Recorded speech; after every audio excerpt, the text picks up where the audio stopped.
بسم الله الرحمن الرحيم الرحمن علم القرآن.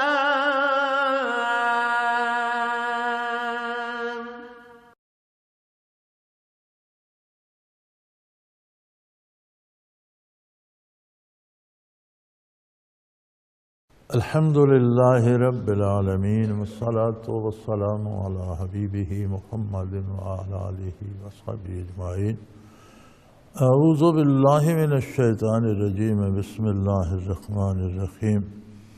قال كلا فاذهبا بآياتنا إنا معكم مستمعون فأتيا فرعون فقولا إنا رسول رب العالمين أن أرسل معنا بني إسرائيل قال ألم نربك فينا وليدا ولبثت فينا من عمرك سنين وفعلت فعلتك التي فعلت وأنت من الكافرين قال فعلتها إذا وأنا من الضالين ففررت منكم لما خفتكم فوهب لي ربي حكما وجعلني من المرسلين.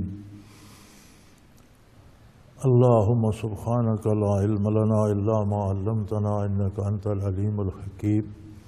مولاي صل وسلم دائما أبدا على حبيبك خير الخلق كلهم. رب اشرح لي صدري ويسر لي أمري واحلل عقدة من لساني يفقهوا قولي رب زدني علما.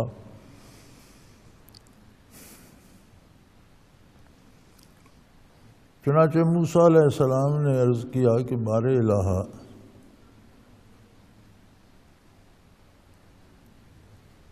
مجھے یہ خطرہ ہے کہ یہ میری بات نہیں مانیں گے.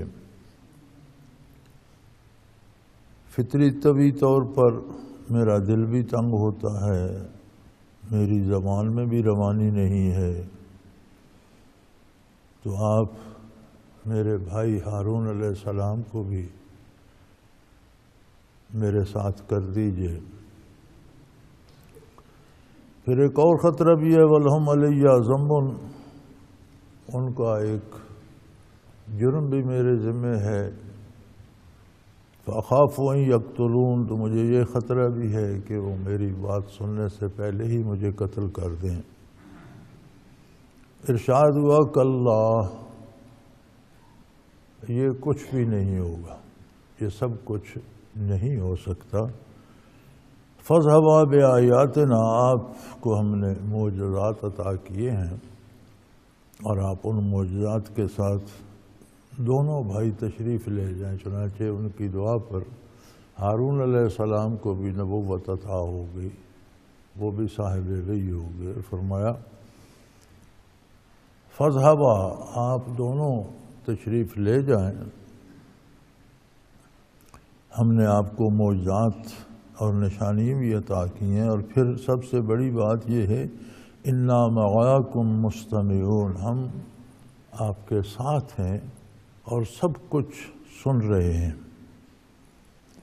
سب کچھ ہمارے سامنے ہے، ہمارے علم میں ہے، ہم سب باتیں سن رہے ہیں. آپ تشریف لے جائیں. یہاں معیت باری کا ذکر ہے. مَعَكُمْ، ہم آپ دونوں کے ساتھ ہیں. مستمعون، لیکن معیت صفاتی ہے کہ ہم سن رہے ہیں. یہ سننا استماع صفت ہے ذات باری کی. تو انبیاء کو معیت دائمی نصیب ہوتی ہے، ہمیشہ معیت باری رہتی ہے، لیکن معیت صفاتی ہوتی ہے. دوسری جگہ قرآن کریم میں ارشاد ہے ان اللہ مع المحسنین، اللہ خلوص دل سے اللہ کی عبادت کرنے والوں کے ساتھ ہے. محسنین وہ ہیں جو صرف ظاہر نہیں، دل کی گہرائیوں سے اللہ کی اطاعت کرتے ہیں، تو ان کو بھی معیت باری. ان اللہ، یقیناً اللہ مع المحسنین، احسان کرنے والے. معیت ذاتی ہے، لیکن آگے اہل اللہ کی صفات بیان کی گئی ہیں. محسنین، صابرین، اگر وہ احسان سے نکل جائیں گے یا صبر سے نکل جائیں گے تو پھر معیت باقی نہیں رہے گی. دو ہستیاں کائنات میں ہیں آقا نامدار صلی اللہ علیہ وآلہ وسلم انبیاء میں سے، ابوبکر صدیق رضی اللہ تعالیٰ عنہ غیر انبیاء میں سے، جنہیں معیت ذاتی جن کی ذات کو حاصل ہے، نہ ادھر صفت ہے نہ ادھر صفت ہے۔ کیونکہ رسول اللہ صلی اللہ علیہ وسلم کا ارشاد قرآن کریم میں موجود ہے، نقل کیا قرآن کریم نے کہ حضور نے فرمایا لا تحزن ان اللہ معانا، آپ میری فکر نہ کریں، اللہ ہم دونوں کے ساتھ ہے۔ تو یہاں معیت ذاتی ہے، ان اللہ ذاتی معیت ہے، معانا حضور نبی کریم ابوبکر صدیق دونوں کی ذاتیں اس میں داخل ہیں، دونوں طرف ادھر بھی ذات ہے ادھر بھی ذات ہے، یعنی کہیں بدلنے کا کوئی اندیشہ نہیں۔ اور یہ کائنات میں صرف دو ہستیوں کو معیت دو ذاتوں کو معیت ذاتی حاصل ہے، انبیاء میں نبی کریم صلی اللہ علیہ وسلم کو اور غیر انبیاء میں ابوبکر صدیق رضی اللہ تعالیٰ عنہ کو۔ فاتیا فرعون فقولا انا رسول رب العالمین، چنانچہ وہ دونوں حضرات موسیٰ علیہ السلام اور ہارون علیہ السلام فرعون کے پاس تشریف لے گئے، اس کے دربار میں پہنچے اور ارشاد فرمایا انا رسول رب العالمین، ہم دونوں اللہ کے بھیجے ہوئے تمہارے پاس آئے ہیں، اللہ کے رسول ہیں، اللہ کے فرستادہ ہیں۔ تو دو باتیں آپ کی دعوت کی بنیاد تھیں، ایک تو یہ کہ تم خود اللہ کی عظمت کو قبول کرو اور اپنی خدائی سے باز آ جاؤ، توبہ کرو، اور دوسرے یہ کہ بنی اسرائیل کو ہمارے ساتھ کر دو، وہ اپنے ملک چلے جائیں۔ ان ارسل معنا بنی اسرائیل، کہ آپ بنی اسرائیل کو ہمارے ساتھ بھیج دیں۔ بنی اسرائیل حضرت یعقوب علیہ السلام کی اولاد تھے، آپ کے 12 بیٹوں کی اولاد۔ جب یوسف علیہ السلام برسر اقتدار تھے تو قرآن کریم میں سورہ یوسف میں گزر چکا کہ انہوں نے والدین کو بھی بھائیوں کو بھی وہاں بلا لیا، پھر ان کی اولاد وہیں رچ بس گئی۔ یوسف علیہ السلام دنیا سے سفر کر کے اس کے بعد فرعونوں کا دور آ گیا، اور فرعونوں کا دور کوئی 4 صدیوں پر محیط ہے۔ 400 سالوں میں بنی اسرائیل بھی بڑھتے بڑھتے کافی تعداد میں ہو گئے۔ جب موسیٰ علیہ السلام مبعوث ہوئے اور بنی اسرائیل کو ساتھ لے کر نکلے تو علماء کے مطابق ان کی تعداد کو 6.25 لاکھ ہو چکی تھی۔ فرعونوں کی حکومت بھی 400 سال سے آ رہی تھی، یہ اپنے خدائی کے دعوے دار تھے، جو فرعون برسر اقتدار آتا اسی کو سجدے کیے جاتے، اسی کی پوجا کی جاتی تھی۔ تو انہوں نے فرمایا کہ ہم اللہ کے فرستادہ ہیں، اس کے نبی ہیں، لہذا آپ اللہ کی بات مانیے، اللہ پر ایمان لائیے، توبہ کریں۔ اور بنی اسرائیل کو انہوں نے غلام بنا لیا تھا، غلام بھی ایسا جس کی کوئی اجرت نہیں، کچھ تھوڑا بہت کھانے پینے کے لیے دے دیا جس سے زندہ رہے، اور ہر کام جو ہے وہ ان قبطیوں کا اسرائیلی ہی کرتے تھے، عمارتیں بنانی، محلات بنانے، گھروں کے کام کاج سارا ان کے ذمہ تھا، اور بہت بری غلامی میں جکڑے ہوئے تھے اور بری طرح پیٹتے تھے ان کو۔ تو انہوں نے فرمایا کہ آپ انہیں، کیونکہ ان کا اصل وطن تو ملک شام ہے، تو آپ ان کو ہمارے ساتھ کر دیجئے، ہم انہیں وہاں جا کر آباد کر دیں گے۔ قال الم نربک فینا ولیدا ولبثت فینا من عمرک سنین فعلت فعلتک التی فعلت وانت من الکافرین۔ فرعون کہنے لگا، یہ موسیٰ اور فرعون کا، موسیٰ علیہ السلام کا اور فرعون کا ایک مناظرہ سمجھ لیجئے۔ مناظرے آج بھی ہوتے ہیں، مناظرہ ہوتا ہے، مناظرہ نظیر سے مشتق ہے، نظیر پیش کر کے، مثال پیش کر کے دلائل دیے جاتے ہیں کہ میں جو کہہ رہا ہوں وہ ٹھیک ہے، یہ مخالف غلط کہہ رہا ہے۔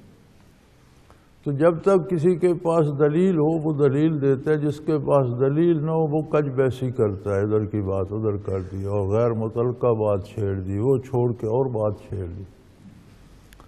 اب فرعون کے پاس اس بات کی تو کوئی دلیل نہیں تھی کہ وہ کہتا آپ نبی نہیں ہیں، اس بات پر بھی اس کے پاس کوئی دلیل نہیں تھی، کہتا کہ میں ہی اللہ ہوں اور میں ہی پروردگار ہوں۔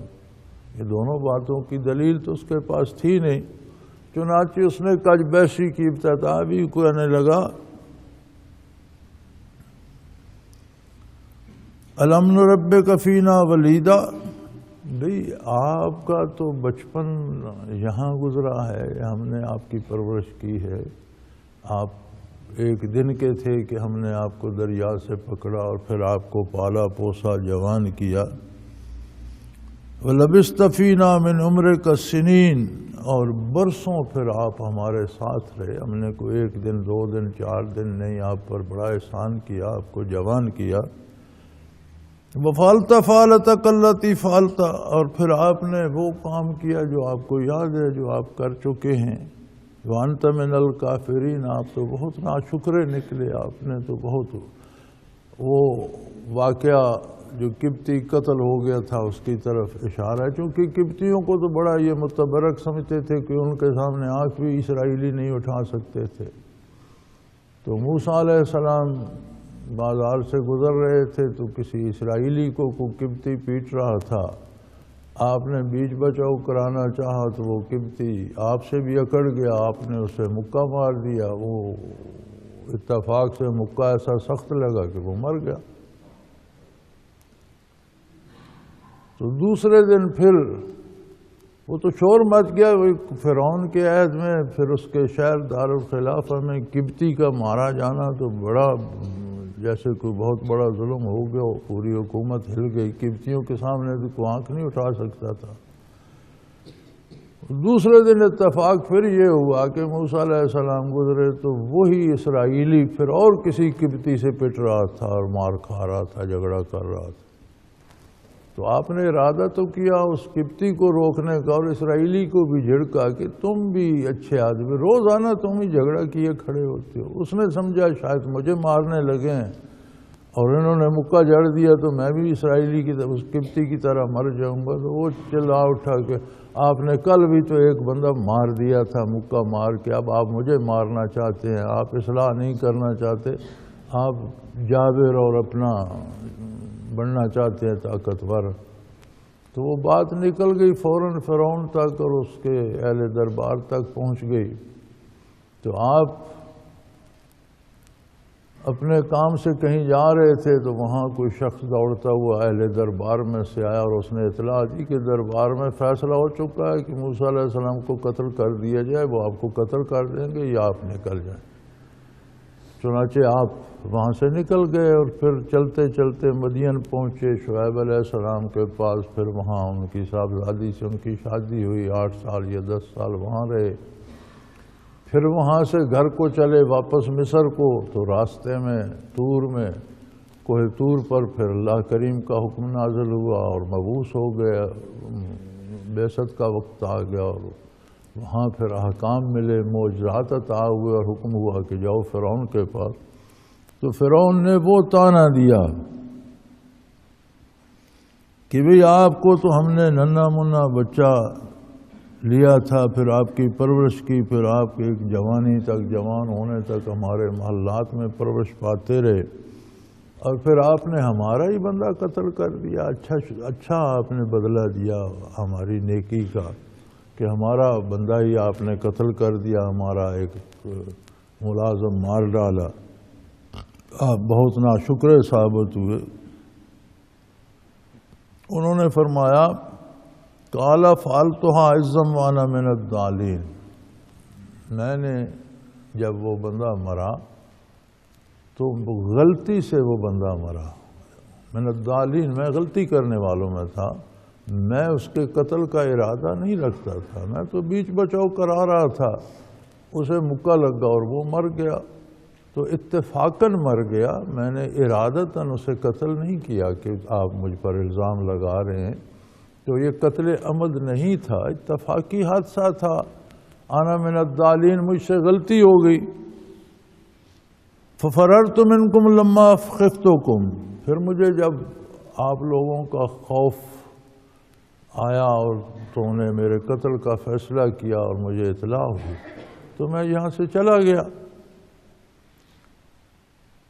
اب وہاں مجھے اللہ کریم نے فَوَهَبَ لِي رَبِّي حُكْمًا وَجَعَلْنِي مِنَ الْمُرْسَلِينَ، اللہ کریم نے مجھے حکمت عطا کی، نبوت عطا کی، دانش عطا کی، علوم عطا فرمائے اور مجھے اپنے پیغمبروں اور رسولوں میں شامل فرما لیا. تو غلطی کا ارتکاب اتفاقاً ہو جانا کوئی نبوت کے منافی نہیں ہے. نبی معصوم عن الخطا ہوتا ہے، نبی عمدن خطا نہیں کرتا، لیکن اتفاقاً یا بتقاضائے بشریت کوئی ایسا کام جو خلاف مصلحت ہو وہ ممکن ہے، ہو سکتا ہے. یہ نبوت کے منافی نہیں ہے کہ تم تانا دینے چلے ہو. میں کو اس قبطی کو قتل کرنے کے ارادے سے وہاں نہیں گیا تھا، نہ میں اسے مارنا چاہتا تھا. بیچ بچاؤ کرا رہا تھا، اس نے مجھ سے بھی جھگڑا کیا، میں نے اسے مکہ مار دیا، وہ مر گیا. اتفاق ایسا تھا. اور پھر میں تمہارے ڈر سے ملک ہی چھوڑ کے چلا گیا. اب میں اس لیے آیا ہوں کہ اللہ کریم نے مجھے نبوت عطا کر دی اور حکمت و دانش عطا کر دی، علوم کے خزانے عطا کر دی اور مجھے اپنے رسولوں اور پیغمبروں میں شامل فرما لیا. اور تم تلک نعمت تمنوها علی ان عبدت بنی اسرائیل، تم یہ مجھ پر احسان کر رہے ہو کہ تم نے مجھے ایک دن کا بچہ لے کر پالا. تو ایک دن کا بچہ میں تمہارے پاس کیوں آیا؟ کیا ضرورت تھی میری والدہ محترمہ کو کہ وہ ایک دن کا بچہ دریا میں ڈال دیتی؟ یہ تم ہی تھے جو بنی اسرائیل کے بیٹے قتل کرواتے تھے. نوزائیدہ بچوں کے قاتل تم تھے اور تمہارے اندیشے سے، تمہارے قتل کے ڈر سے میری ماں نے مجھے دریا میں ڈال دیا اور اتفاقاً تم نے پکڑ لیا. یہ کوئی تمہارا احسان نہیں تھا، تمہارے ظلم کے نتیجے میں دریا میں بہہ کر تمہارے پاس آیا. جو تم احسان جتا رہے ہو یہ تمہارے ظلم کا نتیجہ تھا، یہ کوئی تمہارا احسان نہیں تھا مجھ پر. اگر تم یہ ظلم نہ کرتے تو میری ماں مجھ کو دریا میں کیوں ڈالتی، میں تمہارے پاس کیوں آتا؟ یہ تو میرے رب کی قدرت تھی کہ تم جس کو قتل کرنا چاہتے تھے اور جس کے لیے ہزاروں بچے تم نے قتل کرا دیے، وہ ایسا قادر ہے کہ اس نے تمہیں اس بچے کی خدمت پہ لگا دیا اور تم اسی کو پالتے رہے جس کو قتل کرنا چاہتے تھے. یہ کوئی تمہارا احسان نہیں ہے. قال فرعون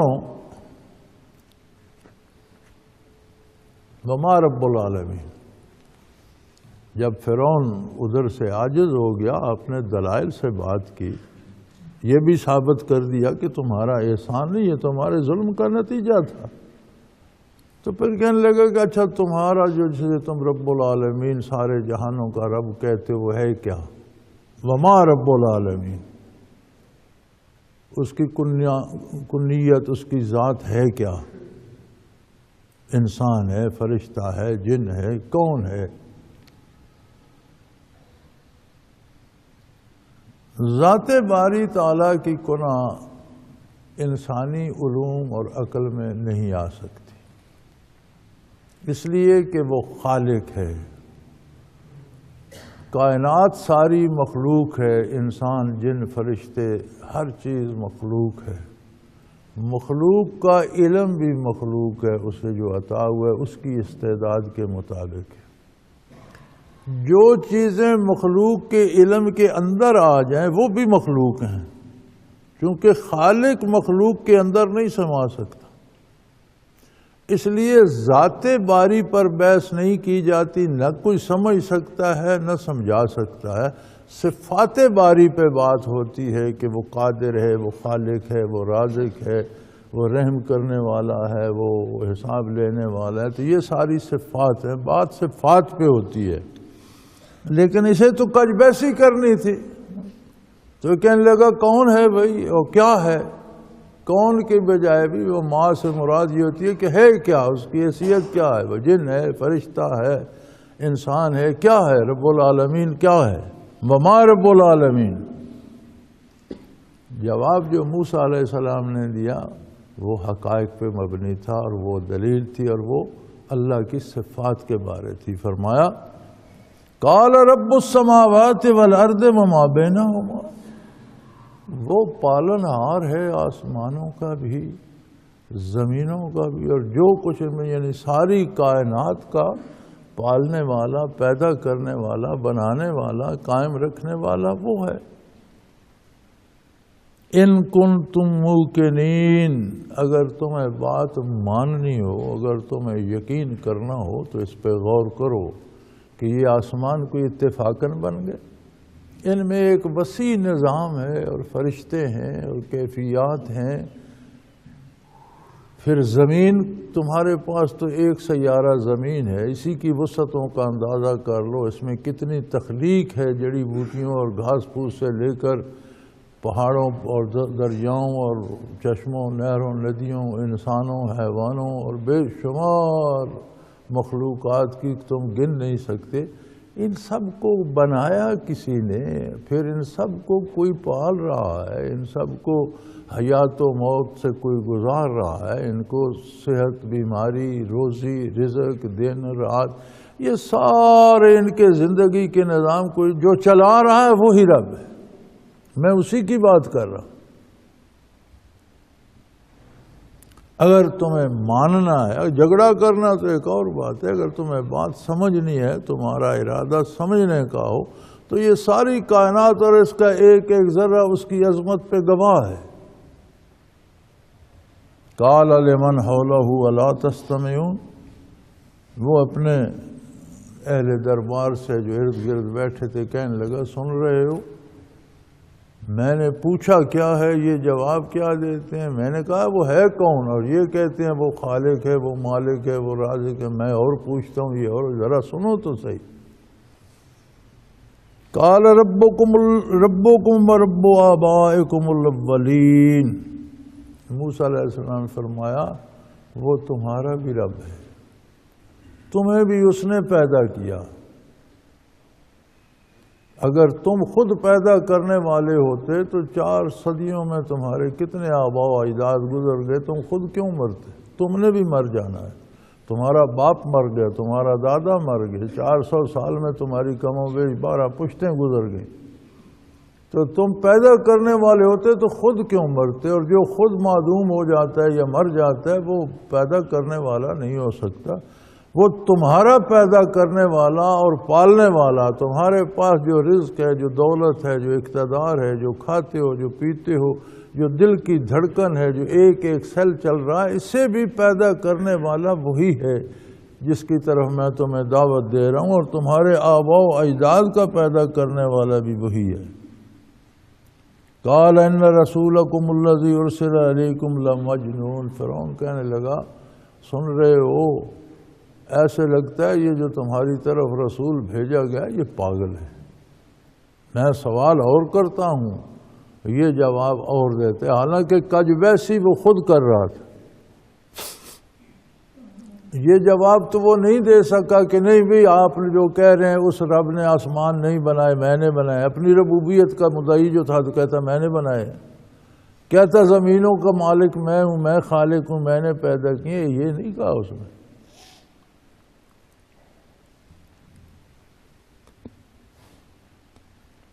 قال رب المشرق والمغرب وما بینہما ان کنتم تعقلون، موسیٰ علیہ السلام نے فرمایا اگر تم میں کوئی عقل کی رمق ہے، تمہارا ذہن کام کرتا ہے، تو وہ مشرق و مغرب کا رب ہے، ساری کائنات کا پیدا کرنے والا، چلانے۔ یہ کون سورج اگاتا ہے روز؟ کون سورج کو غروب کرتا ہے؟ کس نے سورج کو روشنی دی؟ کس نے رات کو تاریکی بخشی؟ کون ستارے نکالتا ہے؟ چاند کس کے حکم پہ روشن ہے؟ یہ شب و روز باقاعدگی کے ساتھ کس کے حکم سے اور کس کی قدرت کاملہ سے چل رہے ہیں؟ یہ سارے کام اس ایک واحد لا شریک کی قدرت کاملہ سے ہو رہے ہیں۔ اب جب فرعون بالکل ہی لاجواب ہو گیا، پہلے تو کج بیسی کرتا رہا، بات بدل بدل کر باتیں کرتا رہا، اب اس کے پاس کہنے کو کچھ نہیں رہا تو کہنے لگا قَالَ لَئِنِ اتَّخَذْتَ إِلَٰهًا غَيْرِي لَأَجْعَلَنَّكَ مِنَ الْمَسْجُودِينَ۔ کہنے لگا بھئی بات یہ ہے موسیٰ سن لو، اگر میرے علاوہ کسی کو تم نے معبود مانا اور اس کی پوجا کرنے لگا میں تمہیں جیل میں ڈال دوں۔ یہاں اب اس کے پاس کج بیسی کرنے کے لیے بھی کچھ نہیں بچا، بالکل جب لاجواب ہو گیا تو کہنے لگا میں دیکھ لوں گا تمہیں، میں تمہیں جیل میں ڈال دوں گا یا تم بھی مجھے ہی معبود مان لو۔ تو موسیٰ علیہ السلام نے فرمایا اولو جئتک بشیء مبین، اگر میں تمہیں کوئی اور واضح دلیل دکھا دوں تو، یعنی میری جو دلائل زبانی تھے اور جو میں نے باتیں کی بہت مضبوط دلائل تھے، تمہارے پاس کسی دلیل کا جواب نہیں تھا، تم کج بیسی کرتے رہے۔ اب اگر اس کے بعد کوئی اور دلیلیں دکھا دوں جو میری نبوت کی دلیل ہوں تو پھر قَالَ أَوْلَوْ جِئْتُكَ بِشَيْءٍ مُبِينٍ، میں تمہیں واضح کوئی چیزیں دکھا دوں تو قَالَ فَأْتِ بِهِ إِن كُنتَ مِنَ الصَّادِقِينَ، کہنے لگا اگر تم سچ کہہ رہے ہو تو پھر دکھاؤ کیا ہے تمہارے پاس۔ فَأَلْقَىٰ عَصَاهُ فَإِذَا هِيَ ثُعْبَانٌ مُّبِينٌ، تو انہوں نے عصا ڈال دیا، اب وہ 4.5 فٹ کی عام لکڑی تھی لاٹھی کے طور پر جسے استعمال کرتے تھے، اوپر کے سرے پہ اس کے ایسے 2 شاخیں تھیں، تقریباً اتنی سی موٹی لاٹھی سی۔ اس میں فیس بک میں آج کل تو اس کی تصویر بھی آتی ہے، عصا موسیٰ علیہ السلام کی شاید کہیں محفوظ ہے۔ تو وہ جب لاٹھی انہوں نے ڈالی تو ثعبان مبین، بہت بڑا اژدہا بن گئی، لاٹھی تو پوری سی تھی، ہاتھ میں پکڑنے کی لاٹھی تھی، لیکن جب انہوں نے فرعون کے دربار میں سے فرش پہ ڈالا تو بہت بڑا اژدہا بن گئی، ثعبان مبین، بہت بڑا واضح اژدہا بن گئی۔ وَنَزَعَ يَدَهُ فَإِذَا هِيَ بَيْضَاءُ لِلنَّاظِرِينَ، انہوں نے بغل میں ہاتھ دے کے اس طرح نکالا تو اس کی چمک نے لوگوں کی آنکھیں چکا چوند کر دی، سو چاند کی طرح روشن ہو گیا۔ فرمایا یہ میرے اللہ نے مجھے معجزات عطا فرمائے ہیں۔ فرعون کہنے لگا قَالَ لِلْمَلَإِ حَوْلَهُ إِنَّ هَٰذَا لَسَاحِرٌ عَلِيمٌ، فرعون کہنے لگا جو اس کے اہل دربار ارد گرد بیٹھے تھے کہ یہ تو بھائی بہت بڑا جادوگر ہے، ایسا جادو میں نے پہلے کبھی نہیں دیکھا، یہ تو بہت بڑا جادوگر ہے۔ اور دیکھو بات کو کس طرف لے گیا، وہ دعوت دے رہے ہیں کہ تم بھی توبہ کرو، اللہ پر ایمان لاؤ، اپنی خدائی کے دعوے سے باز آ جاؤ، اپنی حکومت کرو، اپنی بادشاہت رکھو۔ بنی اسرائیل کو تم نے پابند کر رکھا ہے، قید کر رکھا ہے، غلام بنا رکھا ہے، ان پر مظالم توڑ رہے ہو، انہیں یہاں سے جانے دو، یہ اپنے ملک میں چلے جائیں، جا کر مزدوری کریں، کاشتکاری کریں، اپنی آزادانہ زندگی گزاریں، ملک شام میں چلے جائیں، یہ تو وہاں کے باشندے ہیں، وہاں چلے جائیں گے، تم انہیں اپنی حکومت پر بوجھ سمجھتے ہو، یہ اپنے ملک میں انہیں بوجھ سمجھتے ہو، تو یہ چلے جائیں وہاں اپنی جا کر زندگی گزاریں۔ تو اس میں حکومت لینے کا تو موسیٰ علیہ السلام نے فرعون سے نہیں کہا کہ ہم تمہاری بادشاہی چھین لیں گے، لیکن وہ کہنے لگا قَالَ لِلْمَلَإِ حَوْلَهُ إِنَّ هَٰذَا لَسَاحِرٌ عَلِيمٌ، اس کے ارد گرد جو اہل دربار اور امراء بیٹھے کہنے لگا یہ کوئی بہت بڑا جادوگر ہے، ساحر علیم، بڑا علم رکھتا ہے جادو کا، اس کے پاس بہت بڑا علم ہے۔ یرید ان یخرجکم من ارضکم بسحرہ فماذا، یہ چاہتا ہے کہ یہ جادو کے زور سے تم سے ملک چھین لے اور تمہیں یہاں سے نکال دے، یا تمہیں غلام بنا لے، تمہیں یہاں سے نکال دے اور ملک یہ چھین لے۔ فماذا تأمرون، تو پھر تم اس کے بارے کیا رائے دیتے ہو، کیا کیا جائے اس کے ساتھ؟ وہ بات کو دوسری طرف پلٹ کر لے گیا، حالانکہ انبیاء علیہ السلام کسی دنیاوی مفاد کا مطالبہ نہیں کرتے، کوئی اجر معاوضہ کسی سے نہیں چاہتے، ان کا اجر اللہ کریم کے پاس ہے، اللہ کی طرف سے وہ اپنے اجر کے متمنی ہوتے ہیں۔ لیکن فرعون نے کہا بھئی دیکھو یہ جو باتیں کر رہا ہے اور یہ جو اس نے تماشا دکھایا اور لاٹھی کا اژدہا بن گیا اور ہاتھ چاند کی طرح روشن ہو گیا، تو یہ تو کوئی بہت بڑا جادو ہے، کبھی سنا نہیں، کبھی دیکھا نہیں، اور اس کا ارادہ ہے کہ تمہیں جادو کے زور سے اس ملک سے نکال دے اور تم سے حکومت بھی لے لے، ملک بھی چھین لے، تو ماذا تأمرون، تو پھر تم کیا کہتے ہو، اب اس کا کیا کیا جائے؟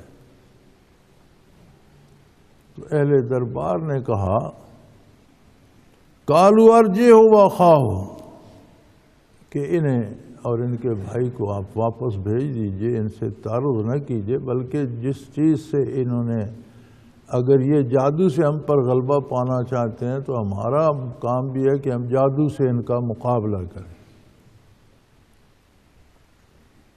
تاکہ عوام کو پتہ چل جائے کہ ہم حق پر ہیں، جو ہم کہتے ہیں یہ سچ ہے۔ چنانچہ انہیں واپس بھیج دیجئے، وَابْعَثْ فِي الْمَدَائِنِ حَاشِرِينَ، اور شہروں میں آپ اپنے ہرکارے دوڑا دیجئے، وہ سارے جادوگروں کو اکٹھا کر رہے ہیں، مصر میں ایک سے ایک بڑا جادوگر ہے۔ اللہ کریم کا نظام ایسا ہے کہ لوگوں کو جو کمال عطا فرماتا ہے، جب انبیاء مبعوث ہوتے ہیں تو ان کے پاس معجزات بھی اس طرح کے ہوتے ہیں کہ وہ لوگوں کے پاس جو کمالات ہیں انہیں عاجز کر دیتے۔ جب موسیٰ علیہ السلام مبعوث ہوئے تو جادو مصر میں بہت عام تھا اور بڑے سے بڑا جادوگر ملتا تھا۔ اسی طرح عیسیٰ علیہ السلام مبعوث ہوئے تو وہ طبیبوں کا زمانہ تھا اور ایک سے ایک اعلیٰ طبیب ملتا تھا۔ تو آپ کے معجزات یہ ہیں کہ اندھے کو مادرزاد اندھے کی آنکھیں ٹھیک ہو گئیں، اب یہ طب والے نہیں کر سکتے تھے۔ برس والے ٹھیک ہو گئے، وہ طب میں اس کا کوئی علاج نہیں ہے۔ مردے کو زندہ کر دیا، اب طبیب کیسے کریں، علاج کر کے مردے کو کیسے زندہ کریں؟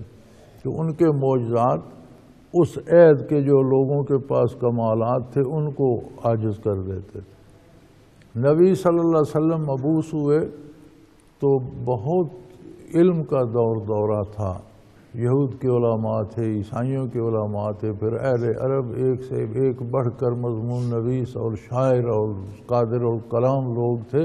غلام اور بانیاں اور لونڈیاں گھر کا کام کاج کرتے ہوئے شعروں میں بات کر لیا کرتی تھی، کوئی برتن بھی اٹھانا ہوتا تھا، آگ جلانی ہوتی تھی تو اس پر بھی شعر کہہ دیا کرتی تھی۔ تو حضور کو علوم کے خزانے عطا فرمائے گئے، اور پھر آپ کو اتنے بے شمار معجزات دیے گئے کہ جوں جوں زمانہ بدلتا جا رہا ہے، نئے سے نئے سوال پیدا ہو رہے ہیں، نئے سے نئی چیزیں ایجاد ہو رہی ہیں، لیکن کوئی زمانے کی ایجاد نبی کریم صلی اللہ علیہ وسلم کے کمالات کی ہمسری نہیں کر سکتی، پھر عاجز آتی جا رہی۔ تو انہوں نے کہا بھی ایک سے ایک بڑا جادوگر ہے ملک میں، تو آپ وَابْعَثْ فِي الْمَدَائِنِ حَاشِرِينَ اپنے ہرکارے شہروں میں دوڑا دیجئے، یَأْتُوکَ بِكُلِّ سَحَّارٍ عَلِیمٍ، ایک سے ایک بڑا جادوگر ہے، سب کو اکٹھا کر کے آپ کی بارگاہ میں لے آئیں گے۔ فَجُمِعَ السَّحَرَةُ لِمِیقَاتِ یَوْمٍ مَّعْلُومٍ، چنانچہ باقاعدہ موسیٰ علیہ السلام سے دن طے کیا گیا کہ فلاں دن آپ بھی آ جائیں اور ہمارے جادوگر بھی فلاں دن آ جائیں گے، میدان میں مقابلہ ہوگا، ہمارے جادوگر بھی اژدہا بنائیں گے، سانپ بنائیں گے، اور آپ بھی اپنا اژدہا چھوڑ دیے، دیکھیں گے کون جیتتا ہے۔ ان سب کو خیال تھا کہ ہمارے تو سینکڑوں آ جائیں گے، اور سینکڑوں، اگر ایک ایک اژدہا بھی انہوں نے ایک ایک سانپ بھی بنایا، سینکڑوں سانپ بن جائیں گے، اس میں ایک موسیٰ علیہ السلام کا سانپ کیا کر لے گا؟ پھر یہ ایک بنائیں گے تو غالب تو وہی ہوں گے۔ فَجُمِعَ السَّحَرَةُ لِمِیقَاتِ یَوْمٍ مَّعْلُومٍ، وہ جو دن مقرر کیا گیا تھا اس پر جادوگر اکٹھے ہو گئے، سارے وہاں آ گئے۔ وَقِیلَ لِلنَّاسِ هَلْ أَنْتُمْ مُجْتَمِعُونَ، اور لوگوں میں بھی بڑی منادی کرائی گئی کہ سب اس دن جمع ہو جائیں تاکہ ہم اپنے جادوگروں کی پشت پناہی بھی کریں اور ان کی فتح پہ جشن بھی منائیں اور موسیٰ علیہ السلام کی بات کا جواب بھی دیں اور انہیں معاذ اللہ انہیں غلط ثابت کریں۔ تو لوگوں میں بھی بڑے اعلان کرائے گئے اور لوگوں کی بھی بڑی دعوت دی گئی کہ آپ سب جمع ہو جائیں. لَعَلَّنَا نَتَّبِعُ السَّحَرَةَ إِن كَانُوا هُمُ الْغَالِبِينَ، تاکہ ہم اپنے جادوگروں کی پیروی کریں اور وہ غالب ہو جائیں، جیت جائیں، تو پھر ان کا جلوس بھی نکالیں، جشن منائیں اور انہی کی بات پر عمل کریں، انہی کی پیروی کریں اور اس نئی بات سے بچ جائیں. چنانچہ پورے ملک سے بڑے بڑے مانے ہوئے جادوگر جمع ہو گئے. فَلَمَّا جَاءَ السَّحَرَةُ قَالُوا لِفِرْعَوْنَ أَإِنَّ لَنَا لَأَجْرًا إِن كُنَّا نَحْنُ الْغَالِبِينَ. اب جو فرعون کے پاس جادوگر آئے تھے وہ تو بہت بڑے مانے ہوئے اور بہت عظیم جادوگر تھے. تو علماء حق فرماتے ہیں کہ اگر جادوگر اپنے جادو سے اپنے لیے روزی بھی پیدا کر سکتے تو فرعون سے کیوں مانگتے؟ جب سب جمع ہو گئے تو انہوں نے فرعون سے یہ گزارش کی. فَلَمَّا جَاءَ السَّحَرَةُ، جب جادوگر آ گئے، قَالُوا لِفِرْعَوْنَ، تو فرعون سے کہنے لگے أَإِنَّ لَنَا لَأَجْرًا إِن كُنَّا نَحْنُ الْغَالِبِينَ، ہمیں کوئی پھر آپ انعام اکرام بھی دیں گے، ہمیں پھر کوئی پیسہ بھی ملے گا جب اگر ہم جیت گئے تو علماء حق فرماتے ہیں کہ اگر جادوگر کے حق میں کچھ ہوتا، اس کے ہاتھ میں کچھ ہوتا تو اپنی روزی تو پیدا کر لیتا.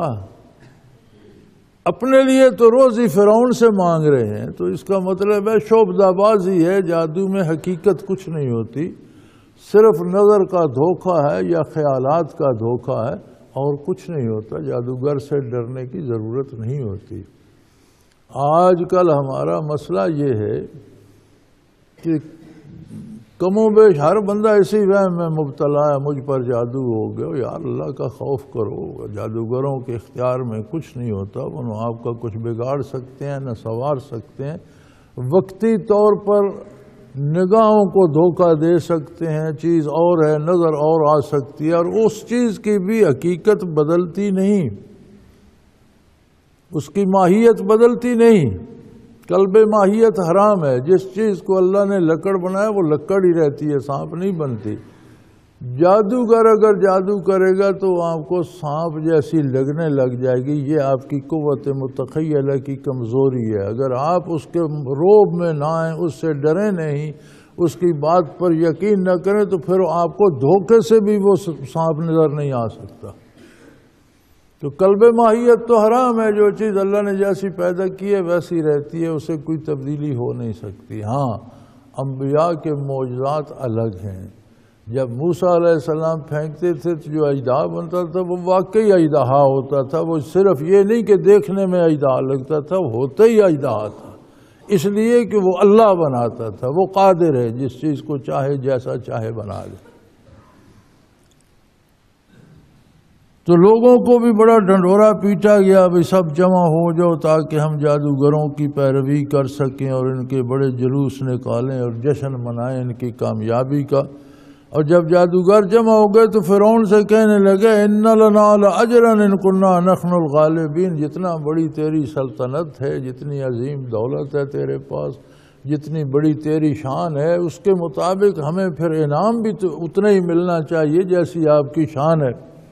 اگر ہم جیت گئے تو آپ ہمیں انعام دیں گے. تو یہیں علماء نے یہ بات فرمائی ہے کہ اگر ان کے اپنے اختیار میں کچھ ہوتا تو فرعون سے دولت مانگنے کی کیا ضرورت تھی؟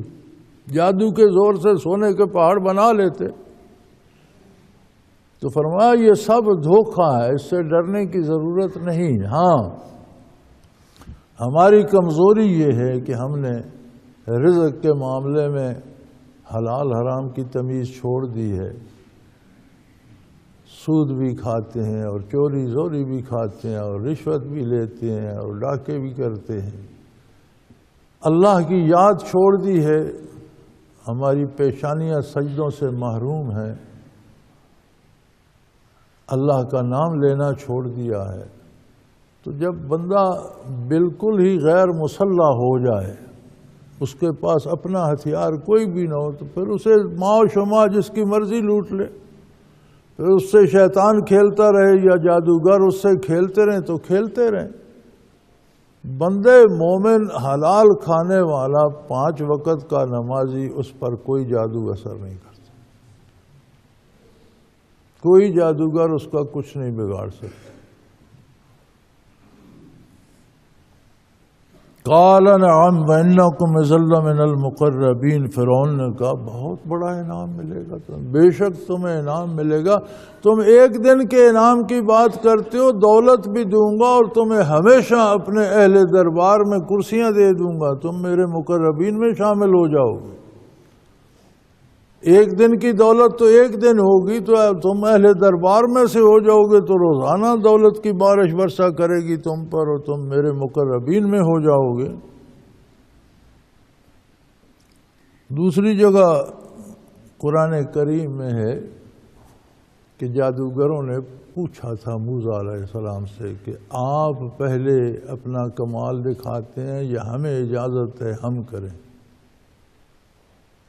انہوں نے اللہ کا نبی مان کر نہیں کہا تھا، ہاں یہ وہ سمجھ گئے تھے کہ جادوگر ہے تو پھر بہت بڑا جادوگر ہے، جس نے فرعون کو بھی مصیبت میں ڈال دیا ہے، تو اس کا مطلب کوئی عام جادوگر نہیں، کوئی استاد جادوگر ہے۔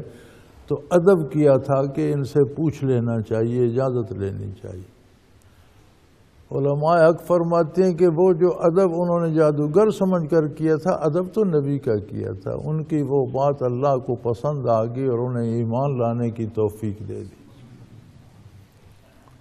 موسیٰ علیہ السلام نے فرمایا قال لهم موسیٰ القوا ما انتم ملقون، موسیٰ علیہ السلام نے فرمایا جو کچھ ڈالنا ہے تم نے، جو کمال دکھانا ہے اور جو اژدہا بنانے ہیں بناؤ، پہلے تم بناؤ۔ فَأَلْقُوا حِبَالَهُمْ وَعَصِيَّهُمْ، تو ان کے پاس بڑے بڑے لمبے موٹے رسے بھی تھے اور بڑی بڑی موٹی لکڑیاں اور لمبی لکڑیاں بھی تھیں، تو انہوں نے وہ لکڑیاں بھی اور وہ رسے بھی میدان میں ڈال دیے، اور وہ وقالوا بعزت فرعون انا نحن الغالب، کہنے لگے فرعون کے اقبال کی قسم، عظمت فرعون کی قسم ہم جیتیں گے۔ وہ جو پتہ نہیں سینکڑوں تھے یا ہزاروں تھے، پورے مصر کے جادوگر جمع ہو گئے تھے، تو ہر ایک بھی بنائے، تو وہ جتنے جادوگر تھے اتنے اژدہا بن گئے، تو وہ بڑے فخر سے کہنے لگے اور فرعون کے اقبال کی قسم کھائی، فرعون کے اقبال کی قسم، فرعون کی عظمت کی قسم ہم جیت جائیں گے۔ تو قسم صرف اللہ کی دی جا سکتی ہے، اللہ کے علاوہ کسی کی بھی قسم جائز نہیں ہے۔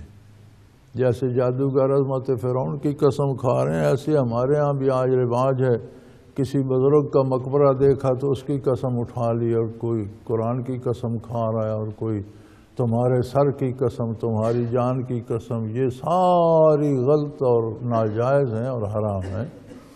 قسم سے مراد یہ ہوتی ہے کہ جس کی قسم کھائی جا رہی ہے وہ اس موقع پہ گواہ ہے، وہ بھی شاہد ہے، جیسی میں بات کر رہا ہوں ایسی ہی صحیح ہے، اور یہ شان صرف اللہ کی ہے کہ وہ ہر موقع ہر بات کا گواہ ہے، لہذا قسم صرف اللہ کی کھائی جائے گی۔ یہ باقی جو غیر اللہ کی قسمیں کھائی جاتی ہیں یہ فضول ہیں اور گناہ ہیں اور جرم ہیں، ان کی سزا الگ ہے اور ایمان تک کو متاثر کرتی ہیں، عقیدہ مجروح ہوتا ہے ان سے۔ انہوں نے فرعون کی عظمت کی قسم کھائی کہ ہم ضرور جیتیں گے۔ فَأَلْقَىٰ مُوسَىٰ عَصَاهُ، چنانچہ موسیٰ علیہ السلام نے بھی اپنا عصا پھینک دیا۔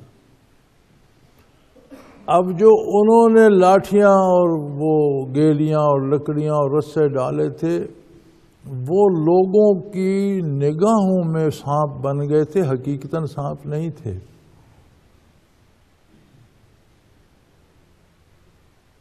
وَاسْتَرْهَبُوهُمْ، قرآن میں دوسری جگہ آتا ہے، پہلے تو لوگوں کو بڑا ڈرایا، ہٹ جاؤ سانپ کھا جائیں گے، کسی کو کاٹ کھایا تو ہم ذمہ دار نہیں ہوں گے، پورا نگل جائیں گے، بھاگ جاؤ، اس لائن سے آگے مت آنا۔ اس طرح کر کے لوگوں کو ڈرایا، جو ڈر جائے اس پر جادو کا اثر چل جاتا ہے۔ پھر اس کی قوت متخیلہ لوگوں کی کمزور ہوئی اس ڈر سے، یخیل الیہم انہا تسعی، قرآن میں دوسری جگہ آتا ہے کہ لوگوں کو نظر آتے تھے کہ یہ سانپ ہیں، سانپ تھے نہیں، تھیں رسیاں اور لکڑیاں ہی، لیکن لوگوں کو سانپ نظر آتی تھی، ان کی قوت متخیلہ متاثر ہو گئی تھی۔ لیکن موسیٰ علیہ السلام نے جو اژدہا پھینکا وہ تو واقعی سانپ تھا، اژدہا بن گیا جب عصا پھینکا۔ اب سانپ، بڑا سانپ اپنے سے چھوٹے سانپ کو کھا جاتا ہے، یہ سانپوں کی عادت ہے، وہ دوسرے سانپ کو اپنی غذا سمجھتا ہے، تو وہ تو اتنا بڑا اژدہا بنا کہ ان کے اژدہوں کو تو اس نے نگلنا شروع کر دیا۔ وَأَلْقَىٰ مُوسَىٰ عَصَاهُ فَإِذَا هِيَ تَلْقَفُ مَا يَأْفِكُونَ، وہ جتنے کچھ اس نے اس طرح چٹ کیے کہ وہ سینکڑوں تھے یا ہزاروں تھے، جتنے انہوں نے بنائے تھے وہ سارے ہڑپ کر گیا، ایک سرے سے لگا اور ان کو کھاتا چلا گیا۔ تو اس میں مزاج بھی سانپوں کا تھا اور اس نے سانپ سمجھ کر کھا لیے۔ اور جب پھر موسیٰ علیہ السلام نے اس پر ہاتھ ڈالا تو وہی 4.5 فٹ کی لاٹھی تھی، نہ وہ پھولی نہ موٹی ہوئی، نہ وہ لکڑیاں یا رسے کہیں باہر نظر آئے، نہ اس سے نکلے۔ تو حضرت جی رحمت اللہ تعالی علیہ فرمایا کرتے تھے کہ جادوگروں نے یہ سمجھ لیا کہ اگر یہ جادوگر ہوتا تو جادو کا توڑ یہ ہوتا ہے کہ اس نے جادو کیا ہے وہ ختم ہو جائے اور چیز ویسی ہو جائے۔ تو اگر یہ جادو ہوتا تو ہمارے جادو کا توڑ کرتا تو لوگوں کو سانپ نہ دکھائی دیتے، پھر رسے اور لکڑیاں دکھائی دیتی۔ لیکن یہ کیا کہ ایک لاٹھی کا اتنا بڑا اژدہا بنا کہ ان ہزاروں رسوں لاٹھیوں کو، سانپوں کو نگل گیا، اور جب انہوں نے پکڑا تو لاٹھی اتنی کی اتنی۔ یہ جادو نہیں، یہ اللہ کی قدرت ہے، یہ جادوگروں کے بس کی بات، کیونکہ جادو تو وہ بھی اچھی طرح جانتے تھے۔ تو انہوں نے سمجھ لیا یہ جادو نہیں، یہ قدرت باری کی بات ہے، اور یہ اللہ کا سچا نبی اور رسول ہے، اور جو یہ کہہ رہا ہے وہ حق ہے۔ فَأُلْقِيَ السَّحَرَةُ سَاجِدِينَ، چنانچہ سارے جادوگر سجدے میں گر گئے۔ انہوں نے کہا بھئی یہ جادو نہیں ہے، کیونکہ جادو یہ ہوتا ہے کہ کسی نے جادو سے ایک پھول بنا دیا، اب آپ اس کا جادو توڑتے ہیں تو وہ پھول ختم ہو جائے گا، کاغذ تھا یا رسی تھی یا تنکا تھا ویسا ہو جائے گا، جادو کا اثر ختم ہو جائے گا۔ یہ کیا کہ ان کا وجود ہی مٹ گیا۔ اور پھر مزے کی بات یہ ہے کہ یہ اتنے بڑے رسے، اتنی بڑی لاٹھیاں، اتنے بڑی لکڑیاں، یہ سارا کچھ کھا پی کر پھر وہ ویسی کی ویسی لاٹھی ہے۔ تو یہ ہر شے کہاں فنا ہو گئی؟ یہ قدرت باری ہے، یہ جادو بادو نہیں ہے۔ جادو چیزوں کو معدوم نہیں کر سکتا، نگاہوں کو دھوکہ دے سکتا ہے، چیزیں تو موجود رہتی ہیں۔ تو وہ سارے سجدے میں گر گئے۔ قالوا آمنا برب العالمین، رب موسیٰ و ہارون، کہنے لگے ہم کائنات کے پروردگار پر ایمان لاتے ہیں، وہ پروردگار جو موسیٰ اور ہارون کا پروردگار ہے۔ اللہ کو ماننے کے لیے رسالت پر یقین بنیاد ہے اور پہلی شرط ہے۔ اللہ کو ویسا مانا جائے جیسے اللہ کا رسول منواتا ہے، ورنہ تو اپنے اپنے خیال کے مطابق تو سب مانتے ہیں۔ عقل کی مجبوری ہے کہ وہ کوئی ایک ایسی طاقت مانے جو تغیر پذیر نہ ہو، جسے کسی نے نہ بنایا ہو۔ اس کو کس نے بنایا؟ سورج کو کس نے بنایا؟ زمین کو، آسمانوں کو؟ جس نے انہیں بنایا اسے کس نے بنایا؟ بارش کیسے برسی؟ جی بادل سے برسی۔ بادل کہاں سے آیا؟ جی وہ بخارات سے بنا۔ جی بخارات کہاں سے آئے؟ جی وہ سورج کی گرمی اور دھوپ سے بنے۔ سورج کہاں سے آیا؟ اسے گرمی کس نے دی؟ اللہ نے۔ اب جو آگے طاقت ہے اگر اس سے بھی آگے چلیں تو پھر تو یہ قصہ ختم ہی نہ ہوگا۔ ایک طاقت ماننی پڑتی ہے جو آخری ہے، جو از خود ہے، جسے کسی نے نہیں بنایا، جو سب کو بناتی۔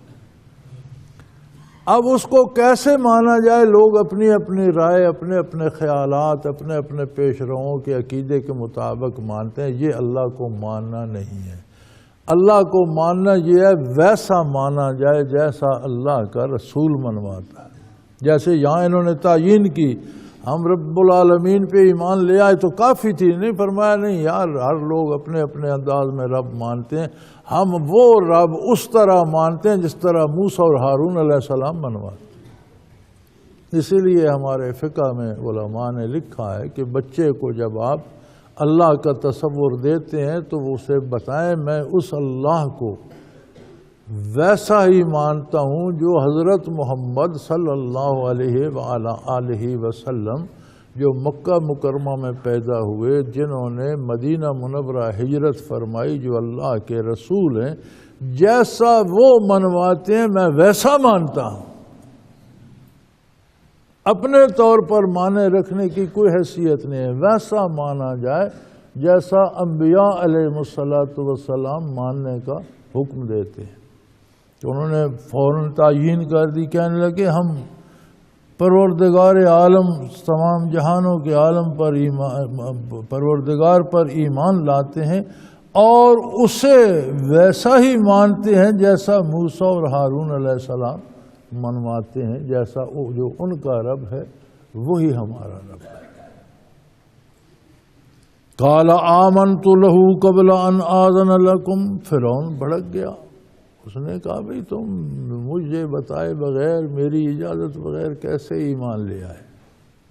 اب ایک اور بہانہ تراشا،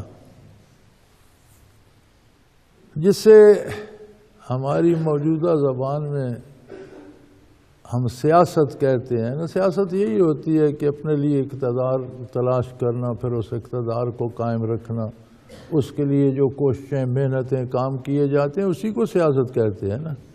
تو فرعون کی بھی اپنی سیاست تھی، وہ اپنی خدائی، اپنی حکومت، اپنا اقتدار قائم رکھنا چاہتا تھا۔ اس نے پھر ایک نئی سیاست کھیلی، قال آمنت لہ قبل ان آذن لکم، تم نے میری اجازت کے بغیر اس کو مان لیا، تو اس سے پتہ یہ چلتا ہے انہ لکبیرکم الذی علمکم السحر، یہ کوئی تمہارا بڑا استاد ہے جس نے تمہیں جادو سکھایا، یہ تم سب سازش کر کے آئے ہو۔ موسیٰ علیہ السلام سے کہہ رہا ہے کہ تو ایک دن کا بچہ تھا، ہم نے تجھے محل پر پالا اور تو نے یہاں جوانی تک عمر بسر کی، اور جب وہ واقعہ ہوا تو وہ مصر ہی چھوڑ کر چلے گئے اور مدین میں رہے۔ اب جادوگروں سے کہہ رہے کہ یہ تمہارے استاد ہوں گے، وہ ان کے استاد کیسے ہوں گے، ان کے پاس کب پہنچے؟ اسی کو آج کل بھی سیاست کہتے ہیں نا۔ تو یہ اس کی سیاست تھی، کہنے لگا بھائی مجھے سمجھ آ گئی، انہ لکبیرکم الذی علمکم، یہ تمہارا بڑا ہے جس نے تمہیں جادو سکھایا ہے۔ فلسوف تعلمون، اور تمہیں چل پتہ جائے گا، ابھی تمہیں تمہارے سامنے بات سامنے آ جائے گی، تمہیں لگ پتہ جائے گا کیا ہوگا۔ لأقطعن ایدیکم وارجلکم من خلاف، میں تمہارا ایک طرف کا بازو اور دوسرے طرف کا پاؤں کاٹ دوں گا، ایک طرف کا ہاتھ کاٹوں گا، دوسری طرف کا پاؤں کاٹ دوں گا، اور پھر تمہیں کھجوروں کے تنوں پر سولی دوں گا، لٹکا دوں گا۔ لأقطعن ایدیکم وارجلکم من خلاف ولأصلبنکم اجمعین، پھر تم سب کو میں سولیوں پر لٹکا دوں گا۔ اب دیکھیں ایک عجیب امتحان ہے۔ جادوگروں کی امیدیں فرعون سے وابستہ ہیں، اس سے انعام کا مطالبہ کر رہے ہیں۔ فرعون کو ان کے غلبے کی امید ہے کہ یہ ایک جادوگر ہے، ادھر ہزاروں ہوں گے، اب ایک کتنا جادو کرے گا، ہزاروں یقیناً اس سے جیتیں گے۔ لیکن سارا معاملہ الٹ ہو گیا، جادوگروں کو سمجھ آ گئی کہ یہ جادو نہیں ہے، اللہ نے ان پر یہ رحم فرما دیا، انہیں یہ شعور دے دیا، اور انہوں نے کہا نہیں یہ جادو نہیں ہے، یہ قدرت ہے باری تعالیٰ کی، اور ہم اللہ کو رب العالمین مانتے ہیں، اور ویسا ہی مانتے ہیں جیسا موسیٰ اور ہارون علیہ السلام منواتے ہیں۔ اب فرعون کے پاؤں تلے سے زمین نکل گئی، اسے شکست فاش ہو گئی، اس نے پھر اپنی سیاست کھیلی۔ اچھا کہنے لگا اب پتہ چلا، تو یہ تمہارا استاد تھا اور تم اس کی طرفداری کر رہے ہو اور اس کی طرف مل گئے ہو، تو تمہیں چل پتہ جائے گا، میں تمہارا ایک طرف کا ہاتھ دوسری طرف کا پاؤں کاٹ دوں گا اور تمہیں سولیوں پہ لٹکا دوں گا۔ میدان میں آئے، لاٹھیاں وغیرہ رسیاں پھینکیں، وہ سانپ نظر آنے تک موسیٰ علیہ السلام کے خلاف میدان میں سینہ سپر تھے، لیکن ادب کر رہے تھے کہ یہ بھی کوئی بڑا جادوگر ہے۔ وہ جو غیر شعوری ادب تھا وہ بھی اللہ کو پسند ہے، اس نے ایمان کی توفیق دے دی۔ اب سورج وہی ہے، غروب نہیں ہوا، دن وہی ہے۔ ایمان لے آئے تو فرعون نے کہا ان کے ایک طرف کے ہاتھ کاٹ دو، دوسری طرف کے پاؤں کاٹ دو، انہیں لٹکا دو کھجوروں کے ساتھ۔ اب وہ کیا کہتے ہیں؟ وہ آئے تو فرعون سے انعام لینے تھے، آئے تو دنیا کے لالچ میں تھے، سونا چاندی اور ہیرے جواہرات اور روپے پیسے لینے آئے تھے۔ اب کیا کہتے ہیں؟ آگے سے موت گلے پڑ گئی۔ سبحان اللہ، جب نور ایمان نصیب ہوتا ہے اور نبی کے ساتھ جو قلبی تعلق بنتا ہے۔ اب یہ جب ایمان لائیں تو پورے خلوص سے۔ انہیں موسیٰ علیہ السلام کے ساتھ بات کرنے کا موقع نہیں ملا کہ آخرت کی بات کی ہو، قیامت کی بات کی ہو، حساب کتاب کی بات کی ہو، جنت دوزخ کی بات کی ہو، ثواب گناہ کی بات کی، کوئی موقع نہیں ملا۔ لیکن جب فرعون نے سولی لٹکانے تو انہوں نے ساری منظر کشی کر دی۔ بھئی آخرت میں جائیں گے، اللہ کے روبرو حساب ہوگا، نیکی کا اجر ملے گا، برائی کا عذاب ہوگا، تو اس وقت ہم سرخرو ہوں گے، تو پھر تیرے انعاموں کی اور تیری حیثیت کیا ہے؟ یہ انہوں نے سیکھا کہاں سے؟ اسی کو علم لدنی کہتے ہیں۔ اور یہ نبی کے ساتھ دل کا تعلق ہو جائے، خلوص کا تعلق ہو جائے، دل کی گہرائی سے ہو جائے، تو علوم نبوت جو انبیاء کے سینے میں ہوتے ہیں وہ ان کے شاگردوں اور ان کے ماننے والوں اور ان کے متبعین کے سینوں میں آ جاتے ہیں۔ صبح تو جادوگر تھے، لیکن اب تو وہ صحابی بن گئے نا۔ اب آپ صحابہ کرام کو دیکھیے، حضور اکرم صلی اللہ علیہ وسلم کے ساتھ جتنے صحابہ کرام تھے ان میں کتنے پڑھے لکھے تھے؟ گنتی کے لوگ پڑھنا لکھنا جانتے تھے۔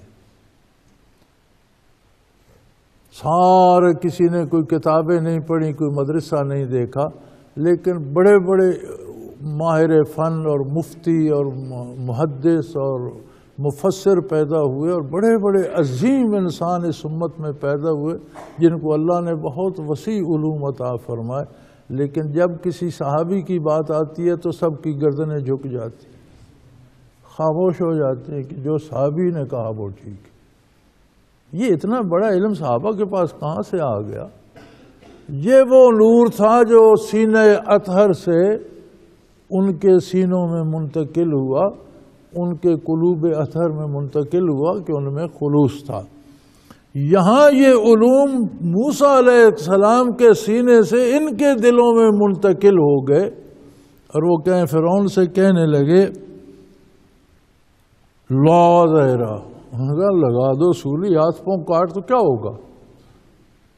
وہ کبھی اسی ہاتھ پاؤں کی سلامتی مانگتے تھے، کبھی دنیا کے لیے دولت لینے آئے تھے، اب کہہ رہے ہیں دنیا کی ضرورت نہیں ہے، ان ہاتھ پاؤں سے کیا ہوگا؟ اللہ کی راہ میں کٹیں گے تو مزہ آ جائے گا، جان جائے گی، اللہ کی راہ میں جائے گی تو پھر اور بہتر مصرف اس کا کیا ہے؟ اور جان ہے کس لیے؟ لا دہرا، کچھ نہیں بگڑے گا۔ انا الی ربنا منقلبون، ہمیں تو یہ ہوگا کہ ہم سیدھے اپنے پروردگار کی بارگاہ میں پہنچ جائیں گے۔ تو ہمارے ساتھ بھلائی کر رہا ہے، لگا دے سولی، ہم کو لٹکا دے سولی پر، ہاتھ پاؤں کاٹ ڈال، ہم اللہ کی بارگاہ میں جائیں گے تو اس کی راہ میں کٹے ہوئے ہاتھ ہوں گے، کٹے ہوئے پاؤں ہوں گے، اس کی راہ میں جھکی ہوئی گردنیں ہوں گی، وہ ہم پہ راضی ہوگا۔ تو جو کچھ وہ دے گا، تو کیا ہے بھائی؟ تو تو خود محتاج ہے، تو تو ہماری طرح خود محتاج ہے، تو اس سے کیا امیدیں ہیں؟ یہ ہے مسلمانی اور یہ ہے ایمان۔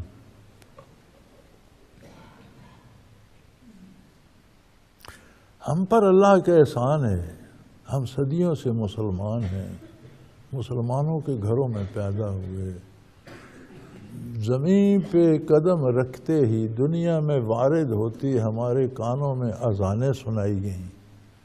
والدین نے کوشش کی کہ پہلا لفظ منہ سے اللہ نکالیں جب بولنا سیکھیں۔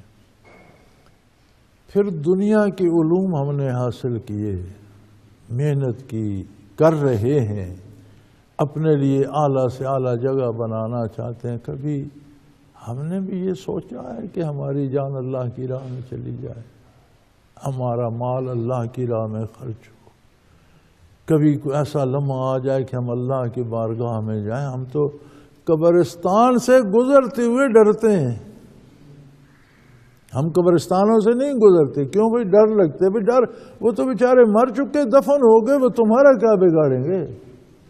خاک ہو گئے، ڈر کس بات کا؟ ڈر ہمارے اندر ہوتا ہے کہ ہم نے قبروں کی کوئی تیاری نہیں کی ہوتی، ہم قبرستان دیکھنا ہی نہیں چاہتے، ہم موت کی بات سننا نہیں چاہتے، وہ ڈر ہمارے اندر ہوتا ہے یار پتہ نہیں کل ہم زندہ ہوں گے یا نہیں، لیکن ہماری کل کی، ابھی سردیاں ہیں تو گرمیوں کی تیاری ہو رہی ہے، جوتا وہ پہنیں گے، جراب وہ ہونی چاہیے، کپڑے اس طرح کے ہونے چاہیے، گاڑی فلاں ہونی چاہیے، مکان میں یہ بھی ہو، وہ سب ٹھیک ہے، کرو، منع نہیں کرتا اسلام۔ حلال وسائل سے روزی کماؤ اور جائز ضرورتوں پہ خرچ کرو، اور جتنی اللہ نے حیثیت دی ہے اتنے نظر آؤ، یہ ٹھیک درست ہے، لیکن یہ مقصد تو نہیں ہے۔ یہ مکان بھی رہ جائے گا، یہ پلنگ بھی رہ جائیں گے، یہ گاڑیاں بھی رہ جائیں گی، یہ دولت بھی رہ جائے گی، ہمیں تو 2 انسلی چادروں میں لپیٹ کر قبر میں رکھ دیں گے، وہاں کیا ہوگا؟ کل کی تیاری کرنے والے ہم نے کبھی سوچا ہے کہ ہو سکتا ہے کل قبر میں آ جائے، کل کا دن مجھے دنیا میں نہ آئے، قبر میں آئے، وہاں کیا کروں گا؟ پہنوں گا کیا؟ کھاؤں گا کیا؟ جواب کیا دوں گا؟ تو میاں جس طرح دنیا کی چیزیں، وسائل جمع کرنے کے لیے ہم محنت کرتے ہیں، اسی طرح آخرت کو جمع کرنے کے لیے اس سے زیادہ محنت کی ضرورت ہے اور زیادہ خلوص سے ضرورت ہے۔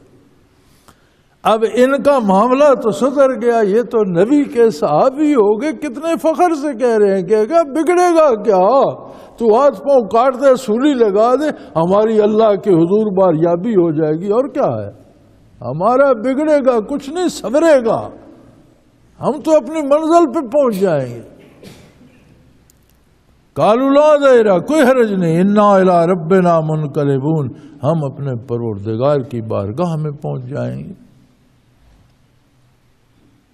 اور وہ وقت گیا جب ہم تو اس سے دولت اور انعام مانگتے تھے، وہ باتیں گئی، وہ زمانے کفر کی باتیں تھی۔ اب ہم مومن ہیں، اب ہم اللہ کے بندے ہیں، اللہ کے نبی کے صحابی ہیں۔ اب ہمارا مقصد کیا؟ ہم کیا پانا چاہتے ہیں؟ کہنے لگے انا نطمع ان یغفر لنا ربنا خطایانا، وہ ہم تو یہ چاہتے ہیں کہ ہمارا پروردگار ہماری خطائیں معاف کر۔ ہم اس کے نبی کے مقابلے پہ نکل آئے، ہم نے کتنا ظلم کیا، ہم ساری عمر جادو کرتے رہے، ہم نے کتنا ظلم کیا، ہم غیر اللہ کی پوجا کرتے رہے، ہم نے کتنے، ہم یہ چاہتے ہیں کہ ہمارا پروردگار ہم سے راضی ہو جائے، ہماری یہ خطائیں معاف کر دے۔ ان کنا اول المسلمین، اور یہ اعزاز تو نہیں چھین سکتا کہ ہم تیرے ملک میں پہلے ایمان لانے والے لوگ، تیری ساری قبطی قوم کو ایمان نصیب ہم سے پہلے نہیں، اگر کوئی مانے گا بھی تو ہمارے بعد مانے گا۔ اللہ نے ہمیں یہ اعزاز تو بخشا ہے کہ ہم پہلے مسلمان ہیں۔ یا دیکھ لو، نہ بیچاروں نے نماز سیکھی، نہ وضو کا طریقہ، نہ کوئی نماز پڑھی، نہ روزہ رکھا، نہ حج کیا، نہ زکوٰۃ دی، نہ کوئی انہیں فرصت ملی، لیکن مقام کیا ہے؟ طلب بدل گئی، آرزویں بدل گئی، دنیا کی تمنا رکھتے تھے، اب کہہ رہے ہیں یار اللہ خطائیں معاف کر دے، بس یہ بڑی بات۔ ہم نے دنیا سے کیا لینا ہے؟ جانا تو ہے ایک دن، تو آج قتل کر دے گا، ہم آج شہید ہو کر پہنچ جائیں گے، اس سے بڑی کیا بات ہے کہ ہمیں عظمت شہادت نصیب ہو جائے۔ ہماری تو زندگی گناہوں سے بھری پڑی ہے، اور اللہ گناہ معاف کر کے ہمیں شہادت سے سرفراز فرما دے اور اس کی بارگاہ میں سرخرو ہو جائیں گے، تو بگڑے گا کیا؟ کر دے، قتل کرتا ہے تو۔ وآخر دعوانا ان الحمد للہ رب العالمین۔ اللہ اللہ اللہ اللہ اللہ اللہ اللہ اللہ۔ حضرت امیر محمد اکرم آوان مد ذلہ العالی دارالعرفان منارہ ضلع چکوال میں سالہ سال سے قرآن و حدیث کے اوپر خطابات کر رہے ہیں اور سلسلہ نقشبندیہ اویسیہ کے مطابق لوگوں کو ذکر الہی کی تربیت دے رہے ہیں۔ وہ قرآن پاک کی تفسیر ترتیب وار بیان کر رہے ہیں۔ تفسیر قرآن کو وہ موجودہ ملکی اور بین الاقوامی حالات کے مطابق بیان کرتے ہیں۔ موٹر وے سے کلر کہار کے انٹرچینج سے نکلتے ہوئے کلر کہار کی جھیل سے ہوتے ہوئے میانی، بوچھال اور نورپور سے گزرتے ہوئے دارالعرفان منارہ پہنچ سکتے ہیں۔ حضرت امیر محمد اکرم آوان نے بچیوں اور بچوں کی دینی اور دنیاوی تعلیم کے لیے سقارہ اکیڈمی کے نام سے ایک درسگاہ بھی قائم کی ہے، جس کا افتتاح ملک پاکستان کے صدر جنرل محمد ضیاء الحق نے اپنے دست مبارک سے کیا تھا۔ وہ تمام احباب جو اسلام کی طلب رکھتے ہیں ان سے گزارش ہے کہ دارالعرفان منارہ ضلع چکوال میں امیر محمد اکرم آوان صاحب کے خطابات سے مستفید ہوں۔ وہ ہر جمعے کو نماز سے پہلے بیان فرماتے ہیں۔ ہر ماہ کی پہلی اتوار کو ماہانہ اجتماع ہوتا ہے جس میں آپ خصوصی خطاب فرماتے ہیں اور پاکستان کے چاروں صوبوں سے احباب اس اجتماع میں شرکت کرتے ہیں۔ اس کے علاوہ یہاں سال میں 2 مرکزی اجتماعات بھی ہوتے ہیں، ایک رمضان المبارک میں اعتکاف کا اجتماع اور دوسرا جولائی اور اگست میں 40 دن کا اجتماع ہوتا ہے جس میں روحانی تربیت کی جاتی ہے۔ اپنا خون سیماب دے کر اتنا ہم کر جائیں گے، نام آقا کا چمن میں پھر رقم کر جائیں گے۔